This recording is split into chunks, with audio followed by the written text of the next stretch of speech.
Miss Wink's call to the police. In an elegant villa, Miss Wink was watching television. Suddenly, a cool whirl came in. Miss Wink looked up, the balcony door opened, and as another person flashed in, Miss Wink let out a "oh" and fell to the ground. "Don't shout, or I will take your life." As he spoke, he closed the balcony door with his backhand. He walked towards Wink, who swerved back in fear. "Don't be afraid, girl. As long as you don't trouble me, I won't hurt you." The man sat down beside Miss Wink. It was only then that Miss Wink saw the appearance of the visitor, 27 or 18 years old, wearing a black shadow-striped suit covered in blood. "Isn't this the robbery and murder mentioned in the announcement, just broadcast on television?"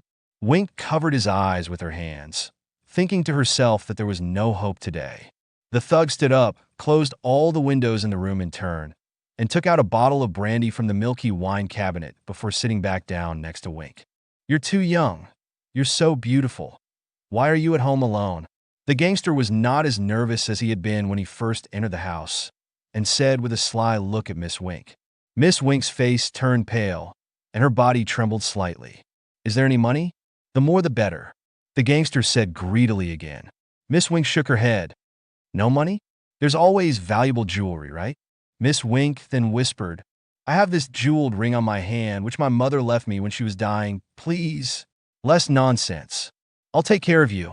The assailant took the jeweled ring from Miss Wink's hand. Suddenly, there was a screeching police call outside. Soon, there was a knock on the door. The gangsters were terrified, clenched their pistols, and stared at the opening. The knocking on the door grew tighter and tighter, and the gangster lowered his voice and said to Miss Wink, "Go quickly, and tell them that you have taken off your clothes and gone to bed, and that you will come back tomorrow if you have something to do." The thugs came to the door with a gun to Miss Wink's back.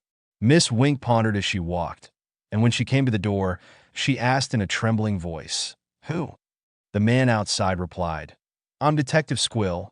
May I ask, Miss Wink, have you ever been suspicious here?" "Of course not." Miss Wink said in as calm a tone as she could. "My husband has just returned from a show in Washington, and you have bought what you asked him to buy." "But Mr. Shull, my husband is already asleep. Will you come back to him tomorrow?" "Thank you so much. I will come see my old friend tomorrow." "Don't bother. Good night, miss." The people outside are gone. It's worthy of being an actor, and she really knows how to act. The gangsters happily grabbed the bottle and drank the wine.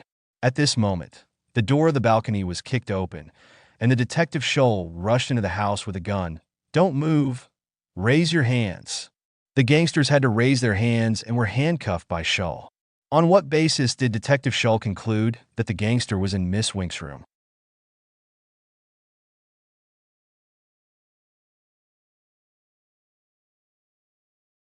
When Scout heard Miss Wink say that her husband had just returned from a show in Washington, D.C., he was stunned, knowing that Miss Wink was not married at all and had no husband.